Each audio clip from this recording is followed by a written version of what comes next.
Welcome back to Focus on Frisco. Thanks so much for sticking around. Dan Fallon, new council member with Town Council here in Frisco. Welcome. Thank you. And thank you for coming on. It's really great to see some of the new faces that are coming into Town Council. You've been, it's been 2 months, right? April was your election. Correct. Okay. And so let's kind of go back a little bit. You actually served on Town Council a couple of years ago. More than a couple, I think 2004 to 2006. Okay. That's right. And so you resigned in 2006 because of the things that were on your plate. And then what made you kind of decide to jump back into it 12 years later? Well, those things that were on my plate, to extend the plate metaphor, the restaurant went away not too long ago, and my abiding interest in the town and how the town operates was still there, and the fire still burned, and always really wanted to finish up what I started. So spoke with the family, and they were gracious enough to allow me the opportunity to take another stab at it, and the citizens of Frisco were gracious enough, or their risk tolerance has gone up enough, so that they seem fit to return me to the chair, and I'm looking forward to it. It's been a great 2 months so far. The new council, I think, is excited to roll up their sleeves and get to work. There's a lot to do, and we're ready to take it on. So you've been working and owning businesses in Frisco for 30 years? 25, 30 years? Came out here in 1988 Yeah. and got into the restaurant business right away. And so yeah, it's been over 20 years of ownership. And the reason I ask that or state that is because it gives you a great idea of where the town has been and how much it has progressed, and as you look forward to what its needs are based on how much has changed in these past 25 or 30 years. Yeah, I think the perspective of someone who's been on Main Street for that long is as valuable, and certainly not any more valuable than somebody who's just coming into town with a new perspective and new ideas and what their vision for the town could be. So synthesizing that, I think, is an important part of our job, and we really look forward to having a lot of those conversations about how we incorporate and encapsulate what of the town we all enjoy and we all value with the programs that we need to institute to make sure that those are there for the future. So with that in mind, what are some of the big issues that you're seeing? And I think we already know a lot of them because they've been around for a while, and you've talked about them for a while. So what do you see? What do you hear? Well, as a small business owner in town, the issue that certainly resonates the most is workforce housing, and for businesses to grow, for the town really to have a solid residential infrastructure and capital infrastructure, you need year-round residents. So our goal, or at least my goal, is to try and create that residential infrastructure so that businesses know they have a workforce that they can rely on. That workforce can integrate into the town and become an important part of our community, and we derive the benefits not just from the economic derivative, but the community derivative. You know, we've seen success in the Peak One neighborhood. We've got 2 current council members live over in the Peak One neighborhood, so I think that speaks very highly of the value, the importance of this kind of infrastructure. So hopefully that's the first thing we can tackle is really start to follow up on some of the recent projects, but really start to identify some of those bigger opportunities and get those out of the ground. Yeah. So do you think that it's, I don't know, kind of a hard question to ask, but do you think that's going to happen? I mean, what do you do? Because it's been something that's been talked about for a long time. We had Lake Hill in the conversation for years. We've got some of these little pockets around. What is it going to take to make sure that some of these actually start moving in the direction that they need to move?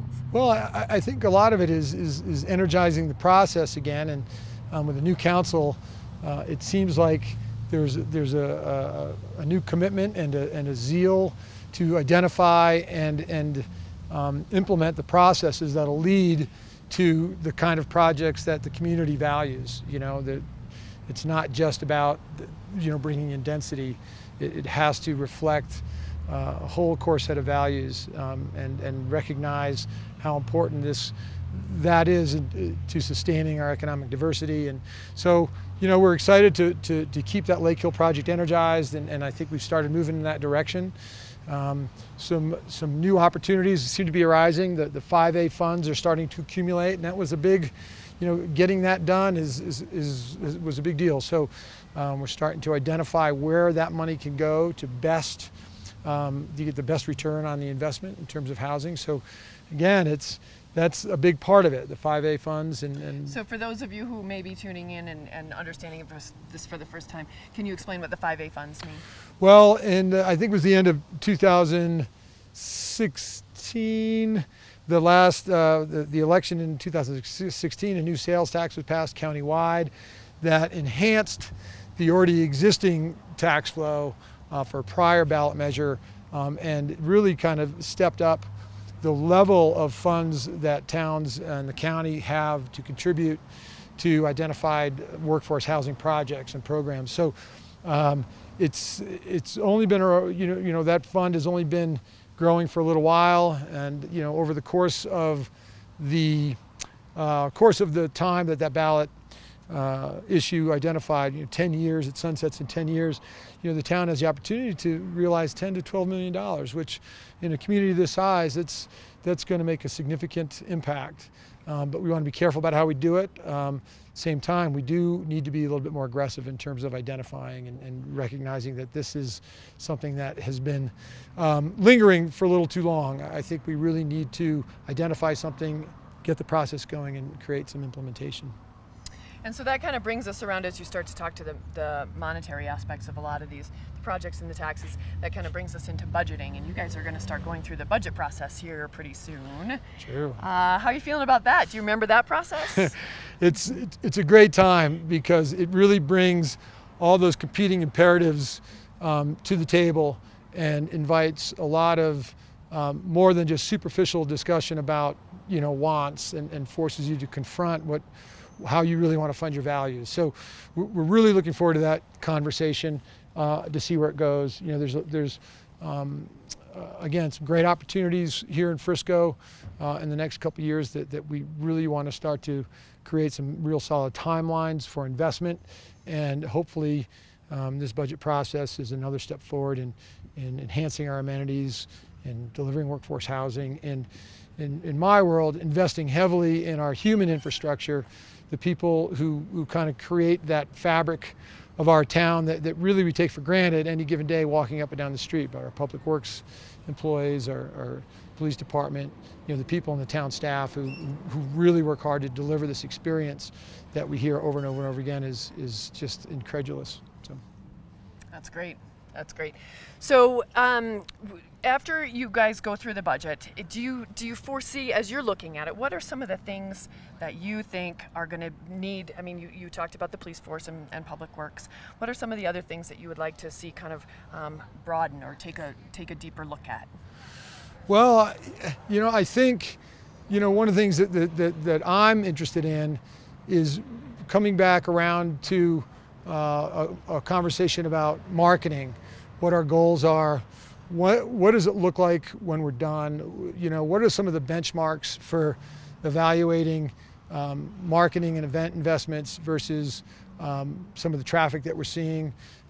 Is that, in terms of taxpayer dollars, do we continue on the same trajectory, or do we start to reevaluate where some of the return on those dollars could be if it was invested in amenities or some other things? So that's a good place to start, but I think every budget experience, it's time to kind of not take anything for granted and question old assumptions and see if that is going to deliver the package that's best for the community, best for businesses, and experientially best for the people who are coming here to visit. So we want to make sure our service level stays high. Yeah, it's interesting. After the budget process, we tend to have Chad on, who works in the finance department. It's always interesting. I mean, not only does it blow me away what goes on in a town this small. I mean, it really, and it's not that small anymore, but you just look at it and it's our little town. But it's amazing to look at the budget, and I recommend that anybody that wants to take a look at it, it's fascinating to see where things are coming and going,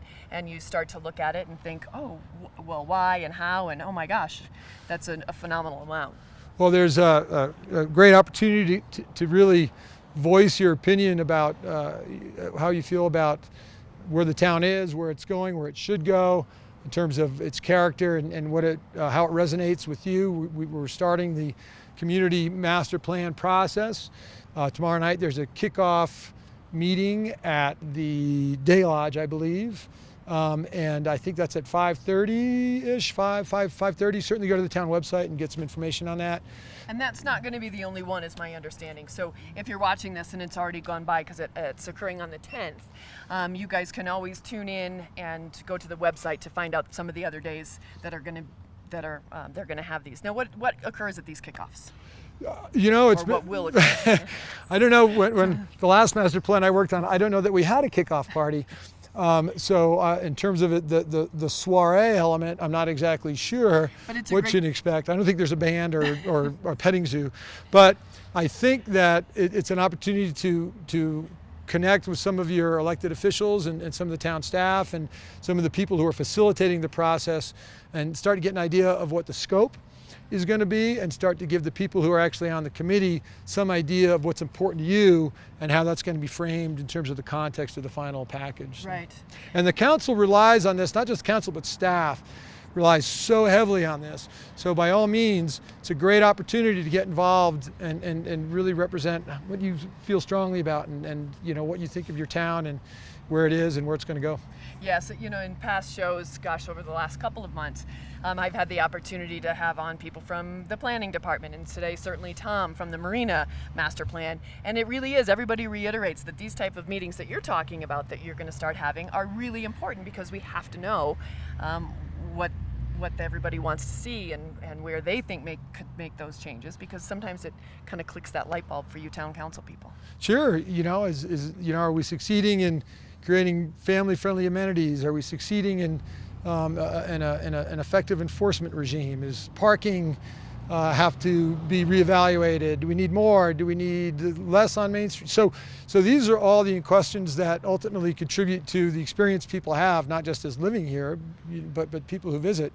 So it's important from both of those perspectives. We really want to make sure that you know, you're living here, the experience is the town, that you're experiencing the town that you really want to live in.